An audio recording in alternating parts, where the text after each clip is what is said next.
यहाँ अच्छी किस्म की मुनासिब दामों पर मुख्तलिफ क्वालिटी की अलमारियाँ मौजूद है। पता है बॉम्बे अलमीरा, मेनगर रोड, बिंद्रा बाजार, डिस्ट्रिक्ट आजमगढ़।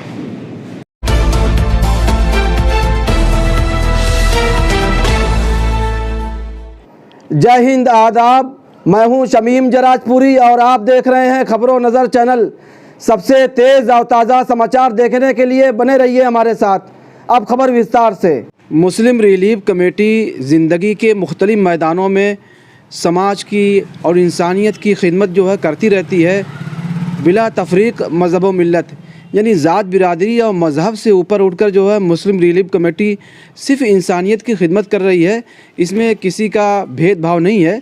हमारे साथ खबरों नज़र चैनल से बातचीत करने के लिए मौजूद हैं रिजवान अहमद साहब। मुस्लिम रिलीफ कमेटी जो बेसहारा, गरीब और असहाय जो कैदी हैं, जो आज़मगढ़ ज़िला जेल में बंद हैं, की पैरवी कर रही है और वकला को तैयार करती है, और जो फ़ीस है इन गरीब कैदियों की ये मुस्लिम रिलीफ कमेटी जो है ये अदा करती है, और आपस में समाज में चंदा करके जो है ये लोग जो है गरीब और बेसहारा कैदियों की रिहाई कराते हैं, और ये लोग उनके मुकदमात को जो है आज़मगढ़ दीवानी कचहरी में जो है वकला को तैयार करके जो है लड़ रहे हैं। आप इंचार्ज हैं, जो बेसहारा गरीब जो कैदी हैं उनको आप लोग जेल से रिहा कराते हैं, उनकी पैरवी करते हैं। तो ज़मानतदार कहाँ से मिलते हैं आपको? अब आप लोग ज़मानतदार भी देते हैं कि या जो कैदी होते हैं जिनकी रिहाई होती है, जो छूटने वाले होते हैं, वो लोग जो है दीवानी कचहरी में या वकीलों के पास जो है अपने ज़मानतदार को भेजते हैं? देखिए, आपका सवाल बहुत ही मुनासिब, बहुत ही वैलिड है, हमारी उम्मीद से कहीं ज़्यादा बेहतर। ये हमको वहाँ के जेल सुपरिटेंडेंट ने बताया था जब पहली बार हम लोगों ने काम शुरू कराया। कोविड से पहले 2019 से शुरू किया हम लोगों ने ये काम। तो उस वक्त उनसे बातचीत हुई इस पर कि ऐसा किया जाए। उन्होंने हमको एक ये कहिए कि बताया कि आप एक गलती कभी मत करिएगा, ज़मानत कभी किसी के मत लीजिएगा, वरना आपको भी यहाँ आना पड़ेगा, और लिहाजा ऐसी गलती कभी मत करिएगा। आप ज़मानत के ज़राए को फराहम करा दीजिएगा। अब रहा आपके सवाल का एकदम प्रिसाइज आंसर, वो ये कि हम लोग पहले जाते हैं उसके कैदियों के घर और उसकी प्रोफाइल छानते हैं। अब अगर कोई रिवेंज का मामला होता है, जैसे और जगहों पर कई यहाँ आपने देखा होगा, ये ककराटा या मुबारकपुर, जहांगीर, तो उसमें हम लोग नहीं पढ़ते। जो छोटे मोटे काम या छोटे मोटे हैं और जिनका कोई देखभाल करने वाला नहीं है, उनके मामलात में हम लोग दखल देते हैं और हल्के फुल्के से कोशिश करके उनको बाहर कराने की कोशिश करते हैं कि वो आज़ाद होकर एक सांस दे सकें और एक अच्छे शहरी बन सकें। तो प्रोफाइल का जो हम लोग का सर्च करने का तरीका है वो अपने आप में थोड़ा सा बिल्कुल यूनिक है। हम लोग आप जानते हैं कि हम लोग पिछले 30 से ज़ायद सालों से एक हम लोगों का वो रहा है कि ईद बकरीद से वही भेजते थे और नमाज़ पढ़ाना वहाँ ये सब चलता था। हमारे उबैद भाई ये सब करते थे। फिर हम लोग एक बार गए तो वहाँ जेल सुपरिटेंडेंट मिश्रा जी से मुलाकात हुई।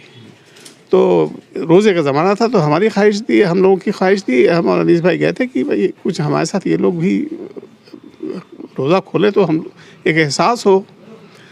तो हमने उनसे बात की, साहब हम रोज़ा अफ्तार कराना चाहते हैं। उन्होंने कहा भाई कितने लोग कराना चाहते हैं? उस वक्त 1900 लोग थे। तो हमने कहा था आप सबका कराना चाहते हैं? तो बस बेसाख्ता उन्होंने ये कहा कि अगर आप सिर्फ कहते कि हम मुसलमानों का 250-300 मुसलमानों को कराएंगे तो मैं आपको यहीं से रिटर्न कर देता, मगर आप मुझे पहले ऐसे आदमी मिले, मैं बहुत शहरों में रह चुका हूँ, जो आप लोगों ये बात कर रहे हैं कि हम सबका कराएंगे। इससे अच्छी तो कोई बात हो ही नहीं सकती। फिर उन्होंने अपने ज़रिए से हम लोग को इतनी आसानियाँ फराहम की कि हम लोग जेल कैंपस में गए और सारे लोगों ने एक साथ किया। एक तरफ शाम का घंटा बज रहा है मंदिरों में, वहीं पर हमारी अजान दी गई लाउड स्पीकर से। फिर उसके बाद हम सब लोगों ने अफ्तार किया, और उसके बाद उन्होंने एक काउंसलिंग की माइक से कैदियों की, और इस तरह से वो चीज़ हुई। तो इससे हम लोगों के क्या कहते हैं कॉन्फिडेंस में बहुत इजाफा हुआ। तो फिर उसी बीच एक छोटा सा वाक़या हुआ। मैं एक बच्चे से मिला, लगभग 18-19 साल का था। मैंने कहा कि तुम कब से बंद हो? तो उसने कहा लगभग 3 साल से। तो हमने क्या किए थे? क्या साहब लड़की छेड़ा था। मैंने सोचा यार कि लड़की छेड़ा था, ये जुर्म तो है, गलत बात तो है ही है, क्या इतना बड़ा जुर्म है कि ये इतने से ये 3 साल रहे? तो हमें लगा कि नहीं, ये तो बहुत ज़्यादती हो रही है। फिर इसी तरह का एक्सपीरियंस हमारे अनीस साहब का भी रहा, उन्होंने भी कहा। फिर एक डायरेक्शन ये आया कि हम लोगों ने कहा कि इस तरह के जिनके जो समाज के लोअर तबके के लोग हैं और जिनका कोई पुरसाने हाल नहीं, 2.5-2.5, 3-3, 4-4 साल से कोई घर से आ ही नहीं रहा है उनकी हाल चाल लेने, तो ऐसे लोगों के लिए हम लोग क्यों नहीं काम करें? तो हम लोगों ने जो है शुरुआत के तौर पर 2-4 लोगों का किया। उसके नतीजे जैसे जैसे अच्छे आने लगे वैसे वैसे हम लोगों का कॉन्फिडेंस बढ़ने लगा, और इसमें चूँकि जेल प्रशासन का सहयोग मिला हमको, तो इससे हम लोगों का मामला और चलने लगा।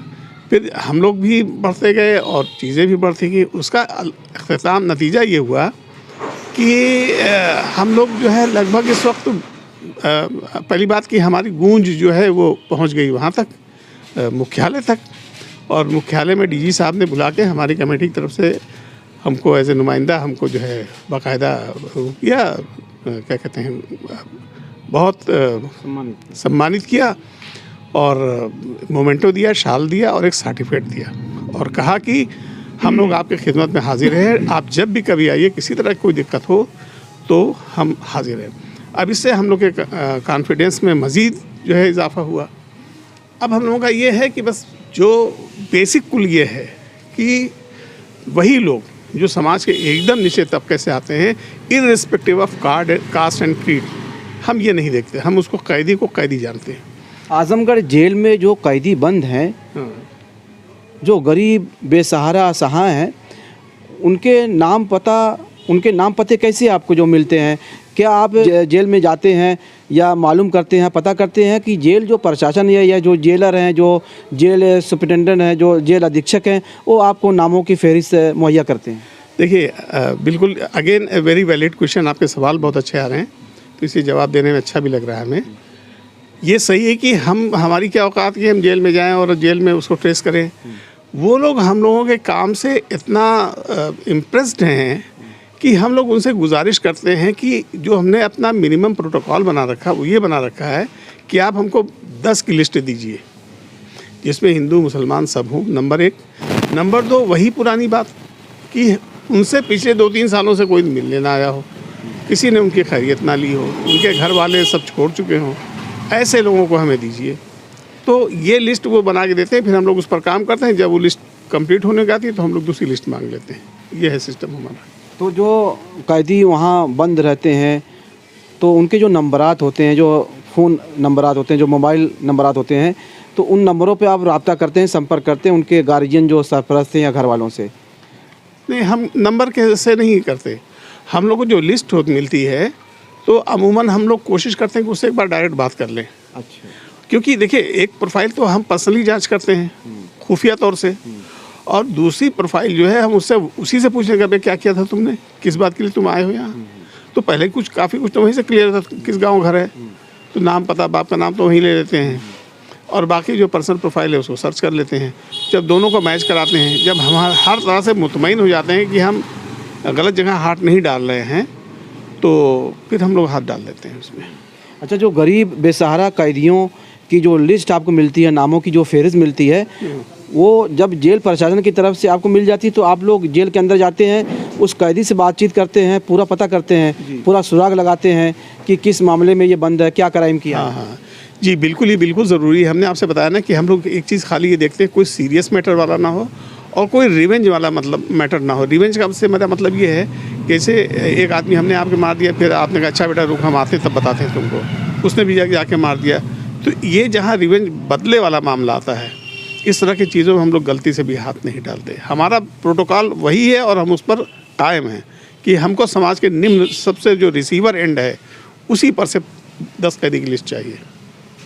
अच्छा, मुख्तलिफ मुकदमात में, मुख्तलिफ क्राइम में और जराइम में जो है यहाँ पे कैदी बंद हैं, और अक्सर हम देखते हैं कि जेल के ऊपर लिखा रहता है कि अपराध से जो है नफ़रत करो, अपराध से बचो, अपराधी से नहीं। क्योंकि जो अपराधी होता है, जो बदमाश होते हैं या जो जेल में कैदी बंद हैं, वो सही रास्ते पे आ सकते हैं, अपने रास्ते को बदल सकते हैं, चेंज कर सकते हैं, एक अच्छे इंसान जो है बन सकते हैं, और जेल के अंदर मौका भी मिलता है सुधरने का और अच्छा जो है बनने का। तो इस पर क्या कहना है कि अपराधी से नफरत नहीं करना चाहिए, मुख्तलिफ जो क्राइम करके लोग वहाँ बंद हैं? देखिए, कल अभी हमने एक सूफियान नाम के कैदी को बातचीत की, उसको मैं अपने साथ घर ले गया। अभी वो उसकी ज़मानत हुई है, अभी भी वो आज़ाद है। अब उसको सिर्फ तारीख पर जाना है। मैं उसके घर ले गया, मैंने काउंसलिंग की। मैंने कहा बेटा सच बताओ, यहाँ कोई नहीं, हम हैं, तुम हैं और ऊपर वाला है, बताओ आगे क्या प्रोग्राम है। कहे चचा कोई बात नहीं थी, बहुत मामूली सी बात थी, सब्ज़ी वाले से झगड़ा हो गया, वो लोग इकट्ठा हो गए और उन लोगों ने जो है पुलिस थाना करके मुझको अंदर करवा दिया। मैं ऐसा आदमी नहीं हूँ, बेसिकली मैं क्रिमिनल नहीं हूँ, और कभी आप ऐसा सुनिएगा तो कहिएगा आप लोगों का बहुत बड़ा एहसान है। मेरे सारे अपनों ने मुझे छोड़ दिया था, आप लोगों ने किया, मैं आप लोगों का ज़िंदगी पर एहसान। ने कहा बेटा एहसान नहीं रहना, आगे क्या करना तुम ये बताओ, क्योंकि तुम खाली रहोगे फिर कुछ हरकत करोगे। तो उसने कहा कि मैं सब्ज़ी का काम करता था, सब्ज़ी का ठेला लगाता था, और मैं जुगाड़ में अगर सब्ज़ी का ठेले का इंतज़ाम हो जाता है तो मैं उसको लगाऊंगा और कल से ही लगाऊंगा, और मैं अच्छा कमाऊंगा, अपने घर बाल बच्चों को पेश कर मतलब जो है वो करूंगा। तो मैंने कहा अच्छा अगर तुमको एक ठेला दिलवा दिया जाए तो उसने कहा अगर दिलवा देंगे तो अच्छी कोई बात नहीं, कल ही दुकान लग जाएगी। मैंने कहा ओके। मैंने फ़ौरन एक ठेले का इंतज़ाम करके वहीं का वहीं उसको दे दिया। अब उसने वादे के मुताबिक जो है आज दुकान लगाई होगी। उसने कहा कि मैं आपको बताइएगा। मैंने कहा एक मेरा नुमाइंदा बैठा है मुबारकपुर का, ये आपकी पूरी खबर रखेगा। तो अब ये ऐसे है ताबड़तोड़। मैंने उसको कहा कि ये ठेला लो तुम। ठेला कितना 4-5 हज़ार की चीज़ है, 4-5 हज़ार रुपये से अगर किसी की ज़िंदगी बन जाती है आप बताइए, तो वो अपने बाल बच्चों के लिए कमाएगा। लड़कियों की शादी और लड़कों को बरसरे रोज़गार करना, इससे नेक काम कौन सा है। जो वकीलों को आप रखते हैं दीवानी कचहरी में, तो वो जो वकला हैं वो पूरा एक पैनल है कि एक कोई फ़र्द है या इस तरह के अफराद वहाँ पे हैं? कैसे आप लोग हायर करते हैं? देखिए आपकी बात बहुत दिलचस्प है। बात इतनी सी है कि हम लोग कोई बड़ी वो नहीं है, हम लोग एक छोटी सी तंजीम है जो आप लोगों के चंदे से 10, 20, 100, 50 हज़ार, 2 हज़ार, 5 हज़ार से चलती है। तो ऐसे में हम कोई बहुत बड़ा लीगल पैनल नहीं ले सकते, मगर जैसा दर्द हमारे अंदर है तो कुछ वकील भी तो ऐसे होंगे कि उनके अंदर दर्द है, वो लोग जुड़ जाते हैं और वो लोग भी बेलौस काम करते हैं और अपने मिनिमम चार्ज पे काम करते हैं। जो काम हम उन्हीं से कराने जाएंगे ज़मानत का, उसका अगर वो 10,000 या 20,000 रुपये लेंगे तो हमारे काम का वो 1,000 रुपये में कर देते हैं। उनके दिल में भी दर्द है, वो देखते हैं कि ये लोग अपने लिए नहीं कर रहे हैं ना। जेलर्स कभी खाली यही कहना है कि आप लोग आज इतने दिन से आ रहे हैं, 20 चक्कर यहाँ आ चुके, कभी आप लोगों ने अपने लिए कुछ नहीं कहा। जब भी आप कहते हैं हमेशा आप दूसरे के लिए कहते हैं। तो वो कहता है कि हम लोग इस चीज़ को देखते हैं, महसूस करते हैं कि आपके अंदर एक पेन है, एक फीलिंग है और आप करना चाहते हैं, इसलिए हम लोग आपकी मदद करते हैं। अभी दूसरा कोई आए उसकी मदद थोड़ी करेंगे। यानी आप लोग जो गरीब हैं, जो ज़रूरतमंद हैं, उनकी खबरगिरी करते रहते हैं, और कहा भी गया कि कोई पड़ोसी भूखा ना सोने पाए, और इस तरह की खबरगिरी करते हैं। कैसे आपको पता चलता है कि कोई किस मोहल्ले में कोई गरीब है और उसको ज़रूरत है? तो आपके लोग हैं या इस तरह के अफराद हैं जो पता करते रहते हैं? देखिए एक बात बहुत इम्पॉर्टेंट मैं आज आपको बता दे रहा हूँ, और शायद ये ज़िंदगी भर आपको इंशाल्लाह फ़ायदा पहुँचाएगी। मैंने भी किसी से सीखा ही है, जिनसे सीखा वो बगल में बैठे हैं, कि अल्लाह ताला ने सारी जिम्मेदारियाँ देने वालों के साथ रखी हैं, लेने वाले के लिए कोई जिम्मेदारी नहीं है। लेने वाला हाथ फैलाए, आप उसको दीजिए। पता करना, देना, पहुंचाना, खबरगिरी करना, ये आपका काम है। तो सारी क़ैद जितनी अल्लाह ताला ने लगाई है वो सिर्फ देने वालों के लिए है, लेने वाले के लिए कोई क़ैद नहीं। इसलिए सारी हमारी जिम्मेदारी है, हमको उसको पूरा करना है। ये थे रिजवान अहमद जो खबरों नज़र चैनल से बातचीत कर रहे थे। आपका ताल्लुक़ यूपी के ज़िला आज़मगढ़ के नगर कोतवाली हलके के मोहल्ला जालंधरी से है, और आपका ताल्लुक़ मुस्लिम रिलीफ कमेटी से है। मुस्लिम रिलीफ कमेटी के जो सेक्रेटरी हैं अनीस अहमद साहब, उनका ताल्लुक़ मुकरीगंज से है। और अभी हाल ही में जो है उत्तर प्रदेश के जो डीजीपी हैं, डायरेक्टर जनरल ऑफ पुलिस जो है उत्तर प्रदेश, उनके ज़रिए इनको सम्मानित किया गया है। मुस्लिम रिलीफ कमेटी के कामों से मुतासिर होकर, मुस्लिम रिलीफ कमेटी की खिदमत से मुतासिर होकर जो है डीजी ने जो है आपको सम्मानित किया है, एजाज़ से जो है नवाजा है 26 जनवरी के मौके पर। खबरों नज़र चैनल के लिए शमीम जराजपुरी, आजमगढ़। खबर और विज्ञापन के लिए संपर्क करें। आजमगढ़ की ताज़ा और तमाम खबरों को सबसे पहले देखने के लिए हमारे चैनल को सब्सक्राइब करें।